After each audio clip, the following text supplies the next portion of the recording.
Radijski roman Pot do resnice.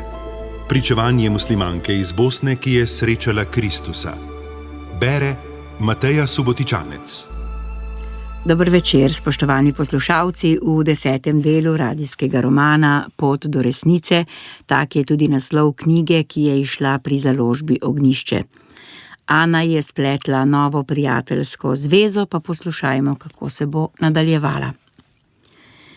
Ko sem na začetku vikenda pripeljala otroka, se je Saša do onemoglosti igral z njima. Sprehajali smo se po mestu, hodili na izlete, na sneg. Včasih, ko se je igral z njima, sem v njegovih očeh opazila žalost. Vedela sem. To je bila ljubezen do hčerke, ki je ni videl že leta. Bila je daleč preko oceana. Vendar razdalja ni pripomogla k temu, da očetovska ljubezen zamre. Ravno nasprotno. Kljub temu, da je igral močnega človeka, je bila v njegovem srcu prisotna žalost in prikrita bolečina.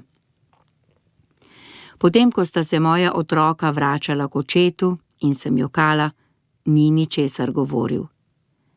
Brez besed me je objel in čvrsto držal ob sebi.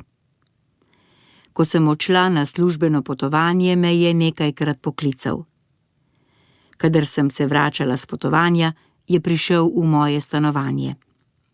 Imel je ključ, zato je pripravil nekaj za podzob ter skuhal kavico.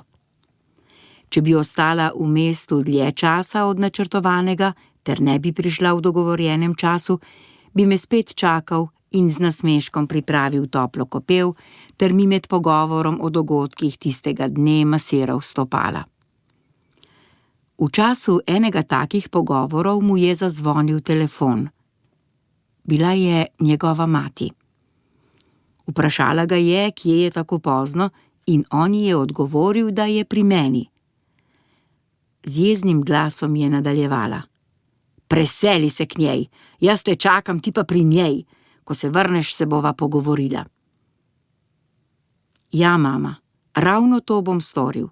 Preselil se bom k njej, zato me ni treba več čakati. Prekinil je pogovor, me pogledal ter dejal. Jutri bom preselil svoje stvari. Lepo nama je skupaj in zakaj ne bi uživala v tem, kar imava? Ničesar nisem spraševala, samo prikimala sem. Bila je skupna odločitev. Naslednji dan sva odšla po njegove stvari. Vrata nama je odprla suha, bleda ženica strogega obraza. Ko naju je Saša predstavil, me je le presekala s pogledom ter prezrla mojo ponujeno roko. Vedla se je, kot da me ni. Nisem razumela, zakaj se tako vede. Vendar sem pomislila, še ena posesivna mati. Hvala Bogu, da je Saša dovolj močan, da se ji je uprl. Odšla sva v njegovo sobo, pobrala stvari ter šla proti izhodu. Materi se ni zdelo vredno, da bi naju pospremila do vrat. Stvari sva zložila v avto, potem pa je Saša vžgal motor ter krenil. Po nekaj 100 metrih je ustavil, ugasnil avto ter se obrnil k meni. Ne zameri mami. Ona ni slaba, vendar je polna sovraštva. Že leta je v črnini. Veš, da je takoj na začetku vojne očeta ubila granata. Potem so leta 1993, ko je prišlo do spora med Hrvati in muslimani, v neki vasi v Hercegovini ubili sestro z družino. Najbolj jo je prizadelo, ker je mož umrl na tej strani.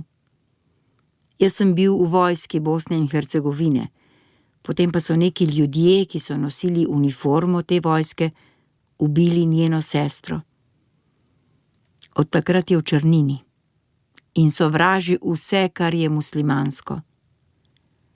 Saj veš, da je ravno zaradi tega nikoli nisem povabil, da naj jo obišče. Se bo že ohladila, samo čas potrebuje. Njegova pripoved me je presenetila.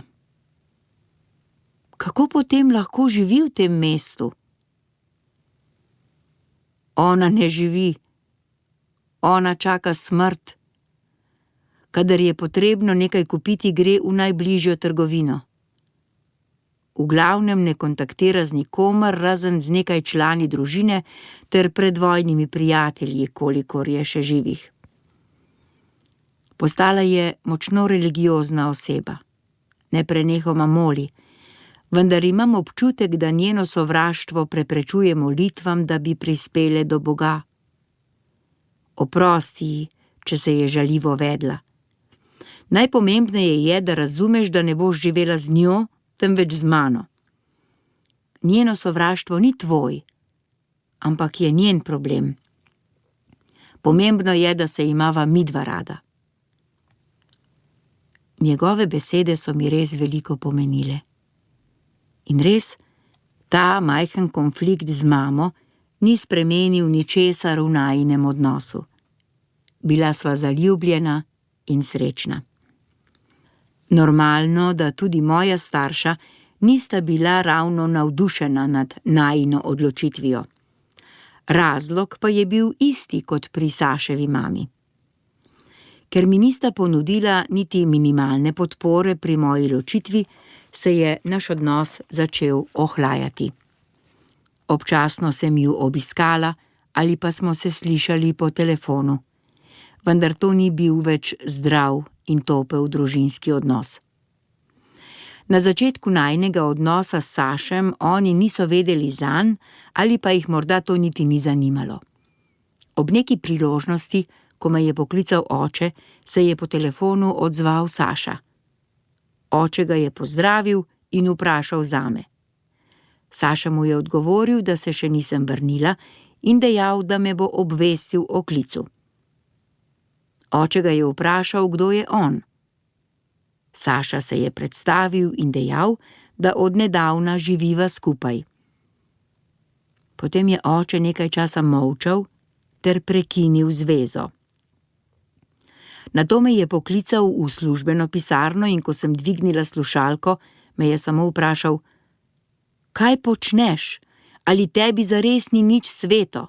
Sedaj živiš še z Vlahom, zaničljiv izraz za Srbe. Kot prvo, Saša ni Vlah, ampak je iz katoliške družine. Tudi on je vojno preživel v Sarajevu in branil to mesto, tako kot ti in jaz. Kot drugo, pa to ni tvoj problem, sem jezno odgovorila. Kaj me briga, križ je križ. S tem je želel dejati, da so katoliki ravno tako kot pravoslavci kristjani. Ali te ni sram pred lastno družino in predniki? Dobro premisli.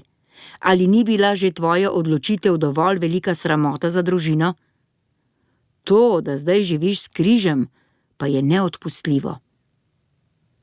Potem je spustil slušalko. Ne jaz ne Saša nisva dala veliko na mnenje svojih staršev. Ta večer, ko sva se najprej o vsem pogovorila, sva sklenila, da je edino, kar šteje, najin medsebojni odnos in ljubezen.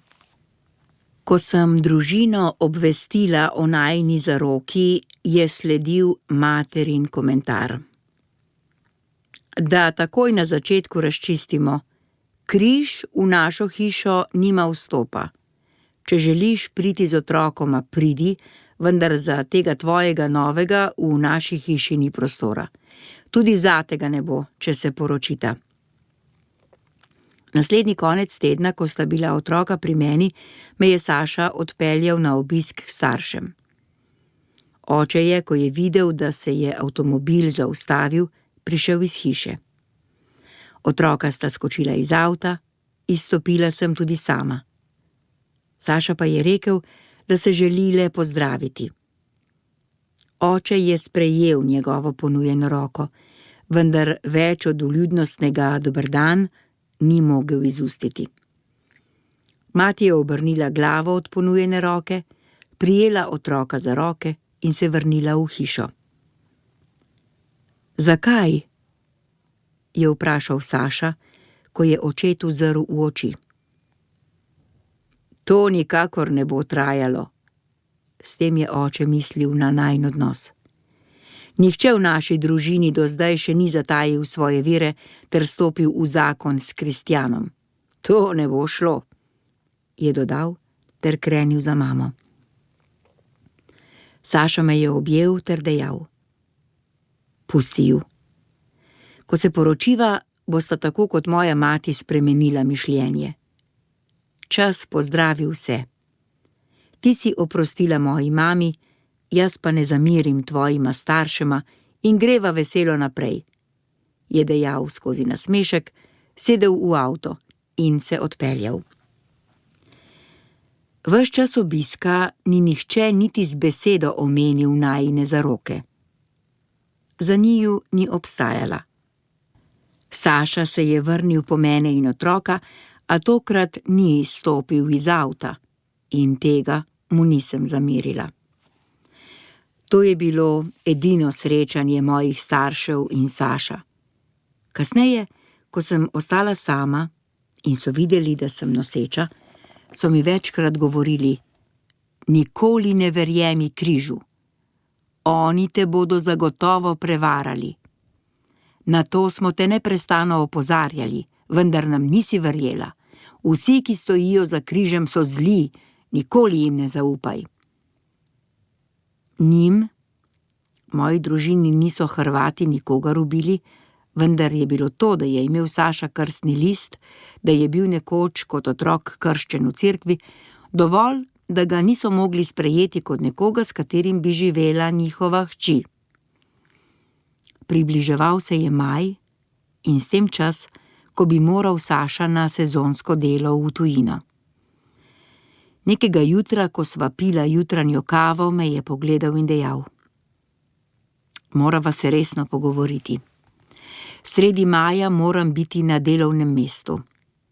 Ti veš, da so starši moje žene solastniki lokala, v katerem delam.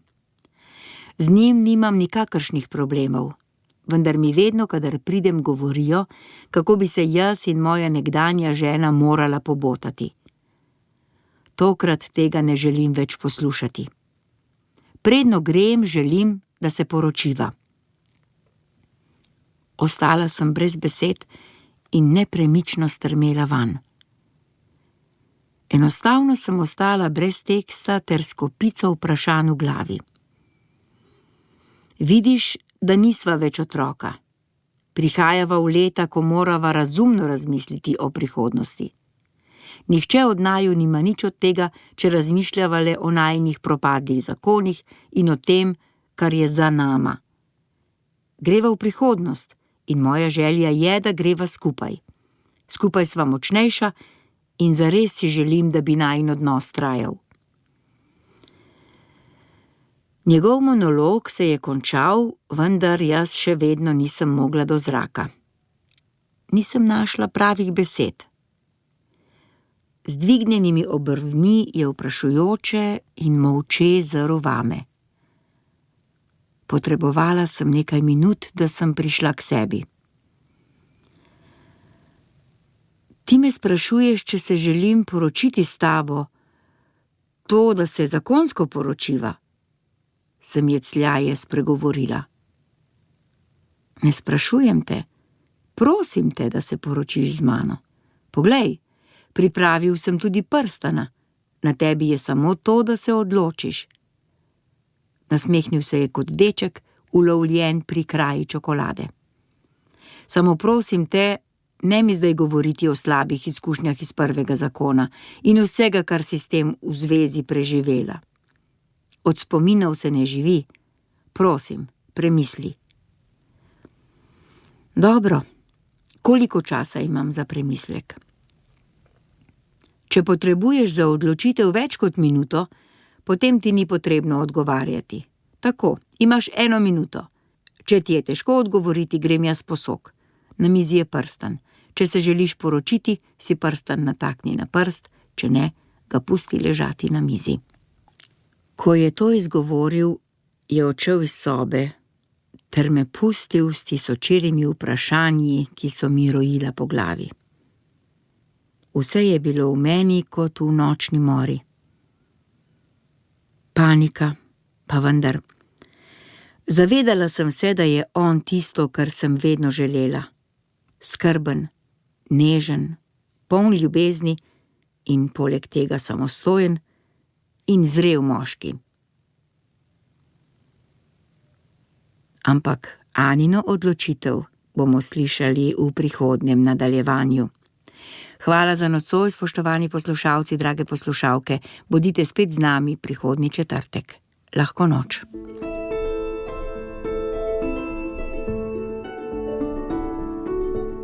Slišali ste del radijskega romana Pot do resnice. Knjiga je v prevodu Dušana Sporiša izšla v zbirki Žepna knjiga Ognjišča.